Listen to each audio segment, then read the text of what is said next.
কখনো কি মনে হয় সব চেষ্টা করলাম কিন্তু কিছুই বদলালো না? কখনো কি মনে হয় হয়তো আমার তাকদিরই এমন, এটা বদলানোর কিছু নেই? আজকের ভিডিওটা তাদের জন্য যারা কাঁদে কিন্তু কারো কাছে বলতে পারে না। আজ কথা বলবো এক গুরুত্বপূর্ণ প্রশ্ন নিয়ে, তাকদির কি সত্যিই বদলায়? আর দোয়ার ভূমিকা কি? তাকদির কি? ইসলামে তাকদির মানে আল্লাহর পূর্ব নির্ধারণ। আল্লাহ জানেন আমরা কি করব, কখন করব, কেন করব। কিন্তু একটা বড় ভুল ধারণা আছে। অনেকে ভাবে সবই যদি লেখা থাকে তাহলে চেষ্টা করে লাভ কি? এই ধারণাটাই সবচেয়ে বড় শয়তানি ধোঁকা।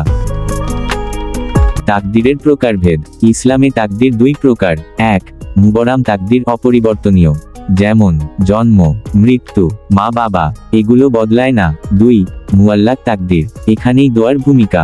এই তাকদির দোয়া, আমল, তওবা দিয়ে বদলাতে পারে। কুরআন ও হাদিস কি বলে?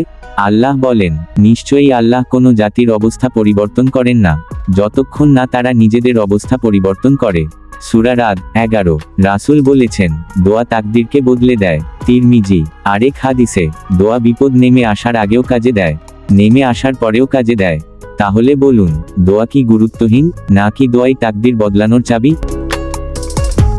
দোয়া কেন এত শক্তিশালী? দোয়া মানে শুধু চাওয়া না। দোয়া মানে আল্লাহর দরজায় দাঁড়িয়ে বলা, হে আল্লাহ, আমি দুর্বল, তুমি শক্তিশালী।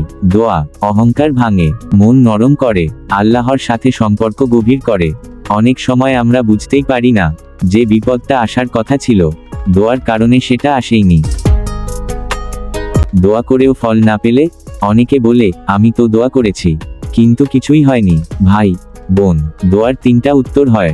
যা চেয়েছো আল্লাহ সেটাই দেন, সেটার চেয়ে ভালো কিছু দেন, আখিরাতের জন্য জমা রাখেন, কোনোটাই নষ্ট যায় না। দোয়ার সময় কান্না ও ধৈর্য। কিছু দোয়া শব্দে না, চোখের পানিতে কবুল হয়। রাতে একা কাদা দোয়া সবচেয়ে দামি। আল্লাহ সেই কান্না উপেক্ষা করেন না, যেটা লোক দেখানো নয়, বাস্তব উদাহরণ। অনেক মানুষ রোগী ছিল, দোয়ায় সুস্থ হয়েছে। ঋণে ছিল, দোয়ায় মুক্ত হয়েছে। পাপী ছিল, দোয়ায় আল্লাহর প্রিয় হয়েছে। তাকদির বদলেছে, কিন্তু দোয়ার হাত ধরে। আজ যদি জীবন অন্ধকার লাগে, দোয়া ছাড়বেন না। আজ যদি মনে হয় আমার জন্য কিছুই নেই, দোয়া ছাড়বেন না। কারণ যে আল্লাহ তাকদির লিখেছেন, তিনি চাইলে দোয়ার মাধ্যমে সেটাই বদলে দিতে পারেন। শেষ কথা, তাকদির আপনাকে থামাতে পারে না, কিন্তু দোয়া আপনাকে বদলে দিতে পারে। হে আল্লাহ, আমাদের তাকদির এমন বানাও যেটাতে তোমার সন্তুষ্টি আছে। আমাদের দোয়া কবুল করো, আমাদের চোখের কান্না বৃথা যেতে দিও না। আমিন।